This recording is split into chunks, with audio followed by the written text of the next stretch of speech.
Olá pessoal, então essa vai ser a nossa aula 4. Nós vamos falar sobre a parte de derivadas. Daí nós vamos começar então com o problema da tangente, certo? Para isso, nós vamos considerar uma curva C de equação y igual a f de x, certo? Daí nós vamos querer encontrar a equação da reta tangente em um ponto da forma a f de A. E nós vamos chamar esse ponto de ponto P, certo? Então nós temos aqui a curva C, certo? Nós temos o ponto A e o ponto f de A, e nós temos o nosso ponto P. E nós queremos achar qual é a equação da reta T, certo? Que é tangente a esse gráfico no ponto P, certo? Então, em primeiro lugar, a gente vai lembrar que a equação de uma reta ela é dada por y menos y0 igual a m que multiplica x menos o x0, certo? Onde esse x0 e y0 ele é um ponto da nossa reta R e o nosso m é o coeficiente angular ou é o coeficiente de inclinação da reta. No nosso caso, o y0 ele vai ser a imagem do A, então vai ser o nosso f de A. O x0 vai ser então o nosso A, certo? Então a equação no caso da reta T vai ficar como sendo y menos f de A igual a m que multiplica x menos A, certo? Então o problema de achar a equação da reta tangente vai se resumir ao problema de encontrar o coeficiente angular dela, certo? E para fazer isso, a gente vai considerar um outro ponto Q da forma x f de x, certo? E vamos tentar calcular a inclinação da reta que passa pelo ponto P e pelo ponto Q. Então, a ideia seria basicamente essa que está aparecendo aqui. Nós temos então o nosso ponto P aqui, de coordenadas a, f de A. Nós temos o nosso ponto Q, de coordenadas x, f de x, certo? E nós temos essa reta que passa pelo ponto Q e pelo ponto P, certo? A inclinação dela, ela é dada pela diferença das ordenadas sobre a diferença das abscissas. Então, nós vamos ter então f de A menos f de x sobre A menos x, certo?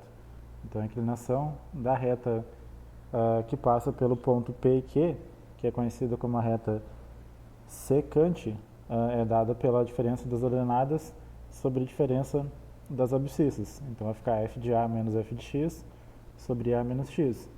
E pode ser escrito como sendo f de x menos f de A sobre x menos A. O que a gente pode observar aqui que à medida que a gente fizer o x se aproximar do A, o ponto Q ele começa a percorrer o gráfico da função se aproximando do ponto P, certo?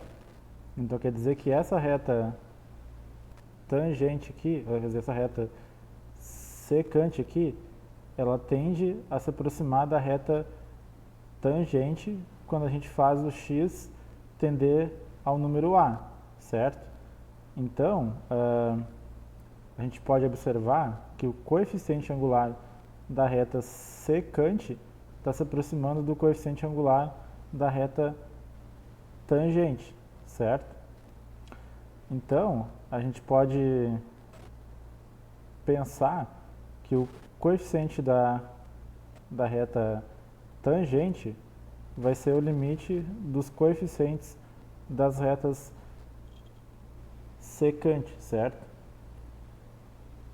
Então, quer dizer que o nosso m lá, que é o coeficiente angular da nossa reta tangente, ele pode ser pensado como o limite quando x tende a A de f de x menos f de A sobre x menos A, certo? Então, a gente pode pensar que esse coeficiente angular que aparece lá na nossa equação da reta tangente, ele pode ser trocado por esse limite. E daí a gente tem a definição da inclinação da reta tangente no ponto A, f de A, certo? Então, essa inclinação no ponto A, f de A, ele vai ser definido como esse limite, desde que o limite ele exista, certo? Vamos supor então que a gente queira encontrar uma equação da reta tangente a parábola y igual a x ao quadrado no ponto 1, certo? Então, em primeiro lugar, nós vemos que o a aqui vai ser 1, o f de a também vai ser 1, e a nossa função é a função x ao quadrado, certo? Então, a inclinação, a gente viu na definição acima, que vai ser o limite, quando x tende a de f de x menos f de a sobre x menos a, onde nosso f de x era x ao quadrado, o f de a é a imagem do 1, então vai ser 1, sobre x menos 1, certo? Então, a gente pode verificar, fazendo aqui as devidas simplificações, que o m vai ser o limite quando x tende a 1 da função x mais 1, e isso vai ser igual a 2. Então, quer dizer que a inclinação da reta tangente no ponto 1, 1 vai ser 2. Então, a equação da reta tangente vai ser y menos 1 igual a 2 vezes x menos 1, certo? Então, a ideia seria basicamente essa. Existe também o problema da velocidade, certo? Vamos supor que a gente tem uma equação da forma S igual a f de t. E essa equação ela vai dar o deslocamento de um objeto num certo instante t a partir da origem, certo? E a gente quer calcular a velocidade do objeto no instante t igual a a, certo? Tá, então a gente vai considerar o intervalo de tempo de a até a mais h, onde esse h é um número maior que zero. A velocidade média ela vai ser dada então pela posição final menos a posição inicial sobre o tempo final menos o tempo inicial. A posição final vai ser então a imagem no extremo direito do nosso intervalo. Então vai ser f de a mais h. A posição inicial vai ser a imagem no início do nosso intervalo. Então vai ser f de a. O tempo final, então vai ser o tempo a mais h e o tempo inicial vai ser o próprio a. Fazendo a diferença de a mais h para o a gente obtém a. Então quer dizer que a velocidade média vai ser dada pelo f de a mais h menos o f de a sobre h. Quer dizer então que a gente pode observar que a velocidade média vai ser a inclinação da reta secante que passa pelo ponto P da forma A, f de A, e pelo ponto Q da forma A mais H, f de A mais H, certo? Então, a ideia seria mais ou menos essa. Então, a gente tem o nosso ponto P aqui, tem o nosso ponto Q, o nosso ponto P ele tem coordenadas A, f de A, e o nosso ponto Q tem coordenadas A mais H, f de A mais H, certo? Então,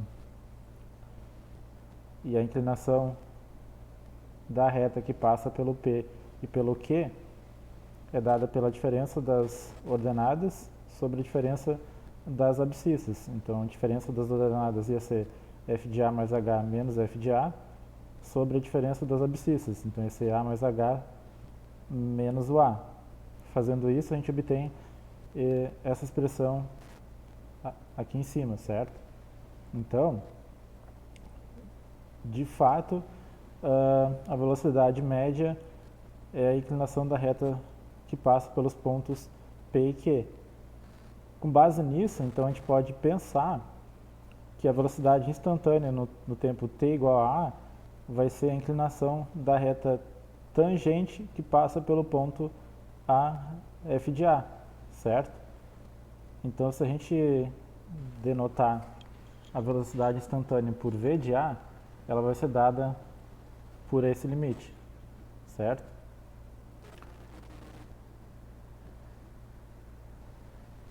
Como exemplo, vamos supor que a gente queira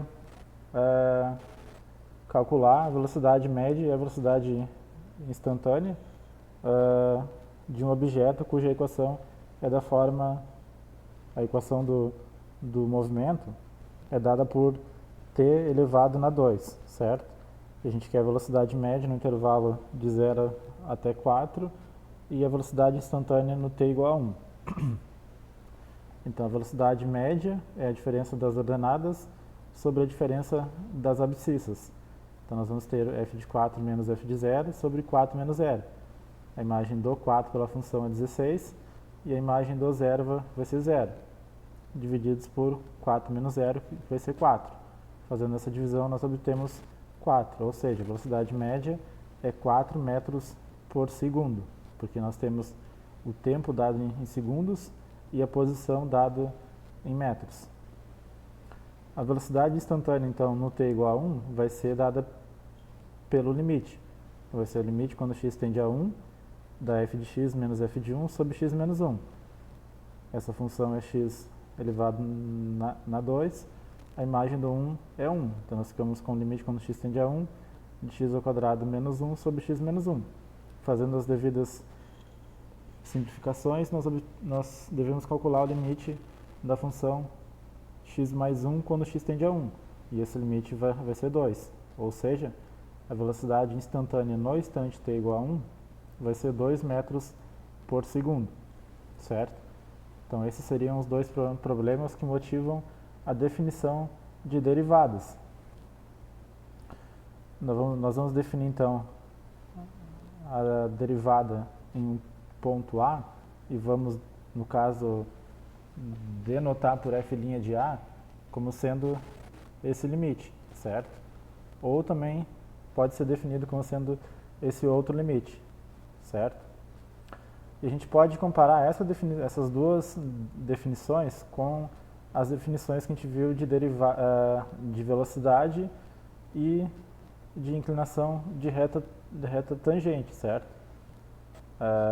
De velocidade instantânea nós definimos assim, e nós definimos inclinação da reta tangente como sendo esse limite. Então, comparando essas duas definições com a definição de derivada, a gente pode argumentar então que a derivada num ponto A, ela vai ser a inclinação da reta tangente ao gráfico da função f no ponto A, f de A. E também ela pode ser pensada como a velocidade instantânea no ponto t igual a A de um objeto que se desloca segundo a equação S igual a f de t, certo? Então ela tem esses dois tipos de interpretação. E a gente pode argumentar que essa argumentação segue, na verdade, das duas motivações que vimos acima. Nós definimos ali em cima a velocidade instantânea como sendo a derivada em um certo ponto. Quando a gente tomar o módulo dela, a gente diz que a gente tem a velocidade escalar, certo? Vamos ver então alguns exemplos aí de como aplicar essas definições de derivadas. Então, o primeiro seria considerar a função f de x igual a x mais 2. Nós vamos querer calcular a derivada em um ponto qualquer, certo? Então, pela definição, a derivada num ponto A vai ser dada por esse limite se esse limite existir, certo? Então, como essa nossa função é da forma x mais 2, a imagem do A mais o H vai ser dada então por A mais H mais 2. A imagem do A vai ser dada por A mais 2. Então nós vamos ficar com A mais H mais 2 menos A menos 2 divididos pelo H. Então esse 2 com esse menos 2 nós vamos eliminar e esse A com esse menos A também. Daí nós ficamos com o limite quando H tende a 0 de H divididos pelo H. E esse limite é 1. Então quer dizer que a derivada em qualquer ponto vai ser 1, certo?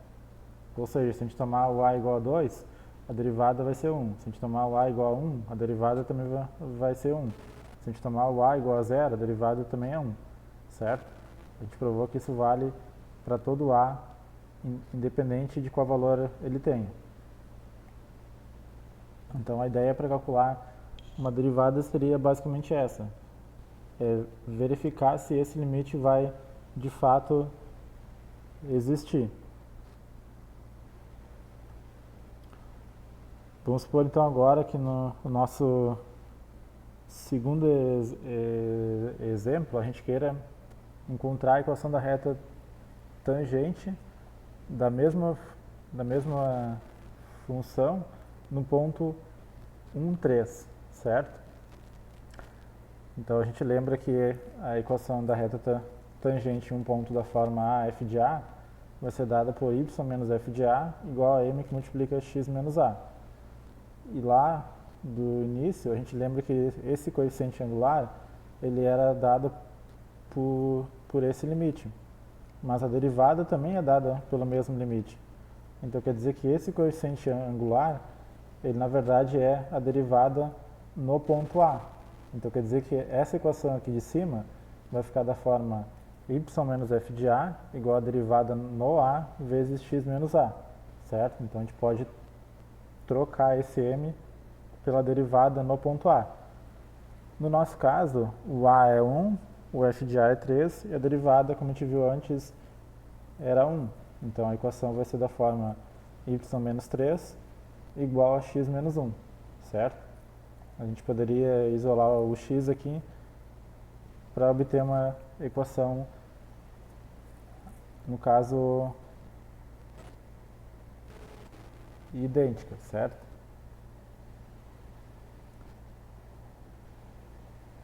A gente pode falar também em taxa de variação, certo?